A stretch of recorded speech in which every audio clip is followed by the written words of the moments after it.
मेरे प्यारे साथियों, आज हम HOER 2005 जिसे hour of employment and period of rest rule 2005 भी कहते हैं, इसको हम पारा 8 को समझेंगे। अब तक हम इस समय समझ चुके हैं कि ट्रैकमैन का ड्यूटी कंटिन्यूस ड्यूटी रोस्टर का होता है, अर्थात कंटिन्यूस नेचर का होता है। दूसरा, ट्रैकमैन का ड्यूटी स्प्लिट ड्यूटी में होता है। अब हम HOER 2005 के पैरा 8 को समझते हैं।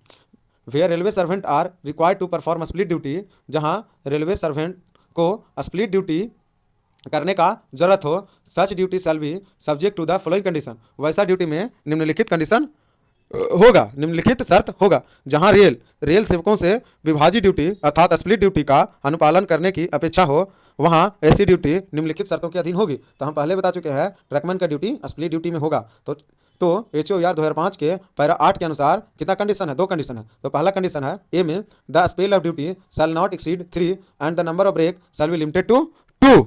ड्यूटी की अवधियां 3 से अधिक नहीं होगी तथा विराम की संख्या 2 तक सीमित होगी। यहां तक सही है। ट्रैकमैन का ड्यूटी की जो अवधि है वो 2 होता है और विराम 1 होता है। तो हमारा जो लोग कहते हैं कि ट्रैकमैन का जो ड्यूटी है वह 2 भाग में क्यों होता है, तो 2 भाग में इसलिए होता है क्योंकि HOER 2005 के पैरा 8 के ए है, वह कहता है आपका ड्यूटी अवधि में टूट सकता है। तो ट्रैकमैन का ड्यूटी 2 अवधि में इसलिए होता है ना। और बीच के जो समय है जिसे हम क्या बोलते हैं, स्प्लिट कहते हैं, अर्थात विराम कहते हैं। अब हम HOER 2005 के पैरा 8 के बी को समझते हैं। मेन यही है जिसे समझना है, जिसके अनुसार ट्रैकमैन का ड्यूटी 7 घंटा का होगा।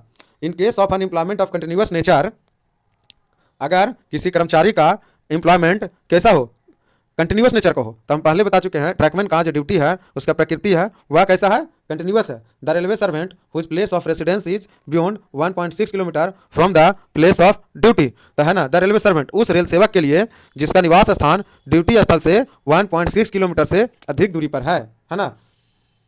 7 hour of split duty shall be treated as equivalent to 8 hour of normal duty, है ना। तो विभाजित ड्यूटी के 7 आवर ऑफ स्प्लिट ड्यूटी, विभाजित ड्यूटी के 7 घंटे, है ना, विभाजित ड्यूटी के 7 घंटे सामान्य ड्यूटी के 8 घंटों के बराबर माने जाएंगे। यही आपको समझना है कि HOER 2005 के पैरा 8 के बी के अनुसार अगर आपका ड्यूटी कंटिन्यूस नेचर का है ना, अगर आपका ड्यूटी कंटिन्यूस नेचर का है और आप स्प्लिट ड्यूटी रोस्टर में काम कर रहे हैं, तब आपको अगर आपका place of residence place of duty से 1.6 किलोमीटर से दूरी पर है, 1.6 किलोमीटर से ज़्यादा दूरी पर है ना, से ज़्यादा दूरी पर है, तब आपको 7 घंटा के ड्यूटी को 8 घंटा ही माना जाएगा।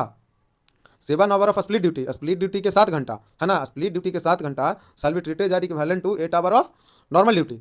ठीक है, अब आप लोग इस नियम को जानिए, और अगर आप लोग चाहते हैं कि यह नियम ट्रैकमैन के लिए रेलवे में लागू हो, तब हमारे वीडियो को जितने दोस्तों के पास शेयर करिए, जितना दोस्तों को शेयर करिए, आपके जितने ग्रुप हैं सभी ग्रुप में शेयर कीजिए, अपने सभी सीनियर जूनियर लोगों को बताइए, अपना सभी को बताइए, जिससे वो लोग जागरूक होंगे। उसके बाद एक होकर आप लोग यह डिमांड करिए कि आपका ड्यूटी जब 1.6 किलोमीटर से ज़्यादा दूरी पे है और जब आप गैंग में काम कर रहे हैं, तब आपका ड्यूटी 7 घंटा का ही ड्यूटी होगा। अपने अधिकार को जानने के लिए आप इस